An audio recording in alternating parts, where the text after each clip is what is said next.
لوگ سمجھتے ہیں کہ آج پرنٹنگ پریس کے ذریعے ایک پاکستان کا جھنڈا چھاپ کر اور ایک ادھر چھوٹا سا بیج لگا کر ہم بڑے پاکستانی ہونے کا اظہار کر رہے ہیں، یا کسی بلڈنگ کے اوپر پاکستان کا جھنڈا لگا کر کہتے ہیں کہ ہم پاکستانی ہیں۔ آپ ٹھیک ہے پاکستان میں بسنے والے ہو، جن کے بڑے پاکستان کی تعمیر کے وقت اپنی لوہے کی ملیں بنا رہے تھے، وہ آج پاکستانی ہونے کا جناب شرف حاصل رکھتے ہیں، اور ملک میں تین بار وزارت عظمیٰ کے جناب وہ مزے لوٹ چکے ہیں، اور جن کی اولادیں آج یہودیوں کے پاس تربیت کر رہی ہیں، اور جنہوں نے ملک کے اندر صرف گیندے اور بلے مار کر اپنا نام کما کر پھر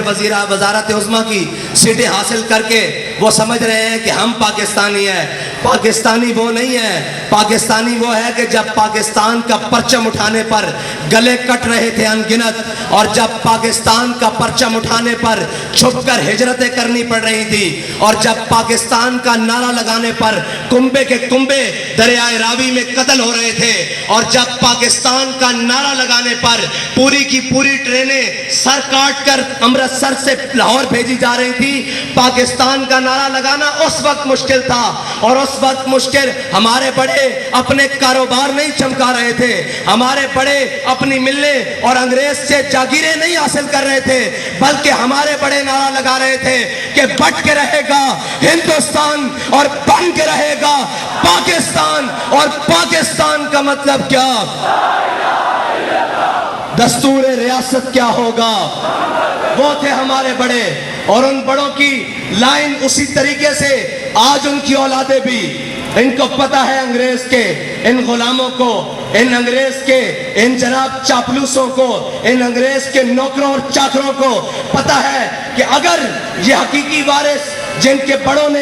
اس خطے پر 1000 سال حکومت کی ہے، جن کو حکومت کرنے کا پتہ ہے، جن کو حکومت کرنے کا ڈھنگ آتا ہے، جن کو پتہ ہے کہ غیروں سے بات کس رویے اور کس زبان میں کی جاتی ہے، ان کو پتہ ہے اگر پاکستان کے تخت پر حضور کے دین کا پرچم لے کر یہ بابا جی کے متوالے آ گئے تو پھر یہاں کسی کی چل نہیں سکتی۔ اس لیے آئے روز دن بدن ایک نئی ریشہ دوانیاں گھڑتے ہیں، کہتے ہیں جی یہ جماعت انتہا پسند ہے۔ میں نے کہا یہ جماعت انتہا پسند نہیں ہے، یہ جماعت غیرت مند ہے،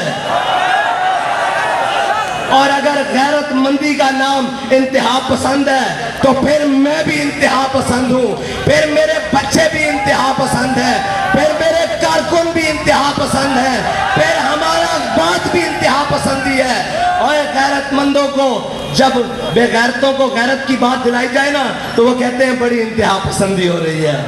ہم ان کو غیرت دلانے کی بات کرتے ہیں۔ میں آپ کو پاکستان کی تاریخ کا ایک واقعہ سناتا ہوں۔ پاکستان بن گیا، کچھ دیر بعد، کچھ وقت گزرنے کے بعد ایک شخص ہندوستان میں گرفتار ہو گیا سمگلنگ کے جرم میں، جو پاکستان بارڈر کراس کر کے ادھر سمگلنگ کے جرم میں گرفتار ہو گیا۔ جب وہ گرفتار ہوا تو تب نیا نظام بن رہا تھا، تو وہ مقامی حکومت نے اس کو کہا ہندوستان کی کہ یار اس کو آج کی رات اپنے گھر میں بیڑیاں شیڑیاں ڈال کے رکھو، تو صبح پھر اس کو جو ٹوٹی پھوٹی بات سسٹم چل رہا ہے مجسٹریٹ کے سامنے پیش کریں گے۔ جب اس شخص کو رات میں رکھا گیا نا تو اس نے اپنی بیوی کو کہا چلے اس کو کھانا پینا دے دینا، جو بھی اس کا سامان ضرورت ہے، کپڑے شپڑے اس کو دو، صاف ظاہر ہے یہ مجرم تو ہے لیکن ہمارا قیدی ہے۔ جب وہ خاتون، وہ سکھ آدمی کا گھر تھا، وہ سکھ شخص کا گھر تھا، وہ خاتون جب کھانا لے کر اس شخص کے سامنے آئی نا تو وہ کہنے لگی کہ تمہیں ہم نے پاکستان سمگلنگ کرنے کے لیے بنا کر دیا تھا۔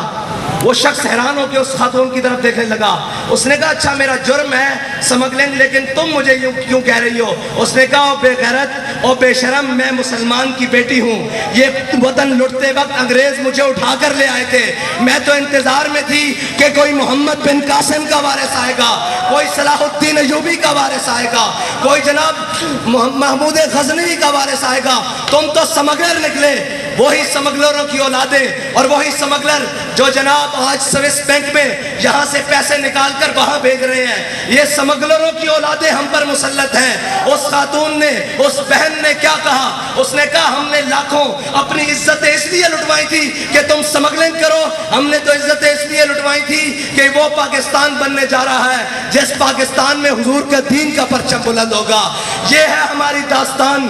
جس کو خون سے لکھا جائے تو شاید بھی کم ہو۔ اتنی قربانیاں دینے کے بعد یہ پاکستان ہم نے حاصل کیا، لیکن ان لائنوں نے پاکستان کو 75 سال تک جناب اس کو کھا بھی لیا۔ اس کو جس کا دل چاہا، جہاں سے دل چاہا، اس نے اس کو کھایا بھی، توڑا بھی، اور جو نقصان پہنچا سکتا تھا نقصان پہنچایا بھی۔ لیکن میں ایک بات کہتا ہوں کہ ہمارے بڑوں نے خون جو دیا، ہم نے اس سے غداری نہیں کی، نہ ہمارے بڑوں نے غداری کی، نہ ان کے بڑوں نے غداری کی، نہ سید ابو الحسنات نے غداری کی، نہ سید دیدار علی شاہ نے غداری کی، نہ علامہ خادم حسین رضوی نے غداری کی، نہ جناب علامہ عبدالستار خان نیازی نے غداری کی، نہ جناب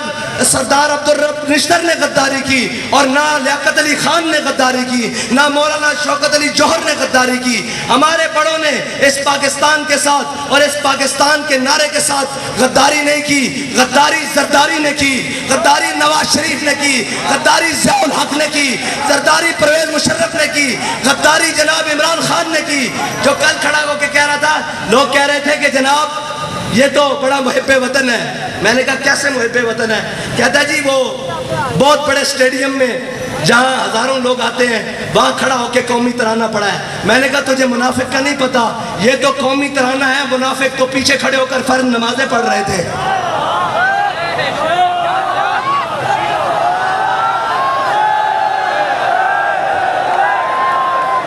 منافقوں کی پہچان ہی یہ ہے،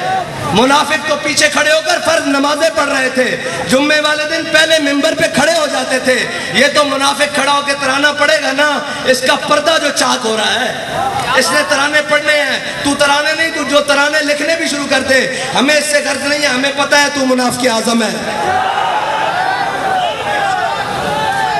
اور اب ڈیلے کرنے کے لیے ہمارے پاس خبریں موجود ہیں، کون کس سے ملنے کہاں کہاں جا رہا ہے۔ یہ یاد رکھنا، وہ کوئی بھی ہو جس نے اس پاکستان کے ساتھ کسی قسم کی بھی غداری کی ہے، تحریک لبیک پاکستان والے اس کے وجود کو قبول نہیں کریں گے، اس کے وجود کو قبول نہیں کریں گے۔ جس نے کہا یہ عارضی لائن ہے، اس کے وجود کو قبول نہیں کریں گے۔ جس نے کہا جناب ہم ایک ہی رحمان اور رام کو مانتے ہیں، اس کی وجود کو پاکستان والے قبول، تحریک لبیک پاکستان والے اور یہ ملت قبول نہیں کرے گی، اس لیے کہ وہ جس سے اس وطن کی جیل تو نہ کاٹی گئی اور بھاگ کر لندن جا کر بیٹھ گیا، جس کو لندن کے ایسی راس آئے ہوں، اسے ملت کے درد کا کیا پتا، اسے قوم کے درد کا کیا پتا، اس کو کیا پتا کہ یہاں بیٹیاں غربت کی وجہ سے تمہارے کرتوتوں کی وجہ سے کاٹی جا رہی ہیں، ہمارے کرتوتوں کی وجہ سے نہیں۔ تم نے اس ملک کے عوام اور قوم کو اس حد تک لے جایا ہے کہ سارے دیکھ کر کہتے ہیں کہ یار یہ تم نے پاکستان حاصل کیا، یہ تم نے نعرہ لگایا، یہ تم نے اپنے وطن کے ساتھ کیا۔ میں ان سب کو کہتا ہوں ہم نے اپنے وطن کے ساتھ کچھ نہیں کیا، ہم نے لاشیں اٹھائیں، بھائی زخمی کروائے، بچے اپنی بچیاں جیلوں میں بھجوائیں، اپنی خواتین کی جناب گھروں کی چادر اور چاردار دیواری کی پامالی کی، لیکن اپنے پاکستان کے خلاف ایک حرف نہیں بولا، ایک سوچا بھی نہیں، بلکہ یہ کہا کہ اوئے یہ پاکستان ہمارا ہے، یہ پاکستان ہمارے بڑوں نے بنایا ہے۔ ابھی فی الحال یہ کچھ جناب وہ چند ناہنجاروں اور غداروں کے ہاتھ میں ہے، لیکن یہ یاد رکھنا وہ کہہ گئے ہیں نا کہ منزلیں عشق کی آسان ہوئی چلتے چلتے۔ آپ کو اس لیے زیادہ چلاتے ہیں تاکہ آپ کو اندازہ ہو جائے، اور جب آپ کے ہاتھ کوئی چیز آئے، اس حکومت کی یا اس جناب ریاست کی کوئی ذمہ داری آئے، تو آپ کو احساس ہو کہ ہم کیسے چلتے چلتے اس منزل تک پہنچے ہیں۔ آپ کو اس چیز کا احساس رہے کہ ہم نے کتنی مشکلوں سے جا کر وہ چیز حاصل کی ہے. ان کو کیا پرواہ ہو ان کے کون سے بچے لٹے ہیں, ان کے کون سے قافلے لٹے ہیں, ان کو کیا پرواہ ہو. بچے تو ہمارے لٹے تھے, جناب خاندان تو ہمارے کٹے تھے, اور جناب ٹرینیں تو بھر کر ہمارے سروں کی آئی تھی. یہ تو آئے اور امریکہ نواز بیٹھ کر آ کر, کوئی برطانیہ نواز, کوئی امریکہ نواز, کوئی انگلستان نواز, کوئی فرانس نواز, وہ آ کر ہمارے پر حکمران بن گئے. یہ درد تو ہمیں ہے نا, یہ درد کو مزید بڑھانے کے لیے منزل عشق کی آسان ہوئی چلتے چلتے, منزل عشق کی آسان ہوئی چلتے چلتے, اور چمکا تیرا نقش کفے پا آخر شب, اور چمکا تیرا نقش کفے پا آخر شب. اور یہ یاد رکھنا, منزلیں انہیں کو ملتی ہیں جو موسم کے اور گرمی اور سردی کا اور جو خزاں بہار کا انتظار نہیں کرتے, جو موسم کی سختی اور جناب گرمی کا نہ کرتے ہیں, شکایت کرتے ہیں, نہ موسم کی سختی اور گرمی کو جناب کو جانتے ہیں. ان کے لیے کہتا ہے شاعر کہ سردی اور گرمی کے عذر نہیں چلتے, سردی اور گرمی کے عذر نہیں چلتے, سردی اور گرمی کے عذر نہیں چلتے, موسم دیکھ کے صاحب عشق نہیں ہوتا.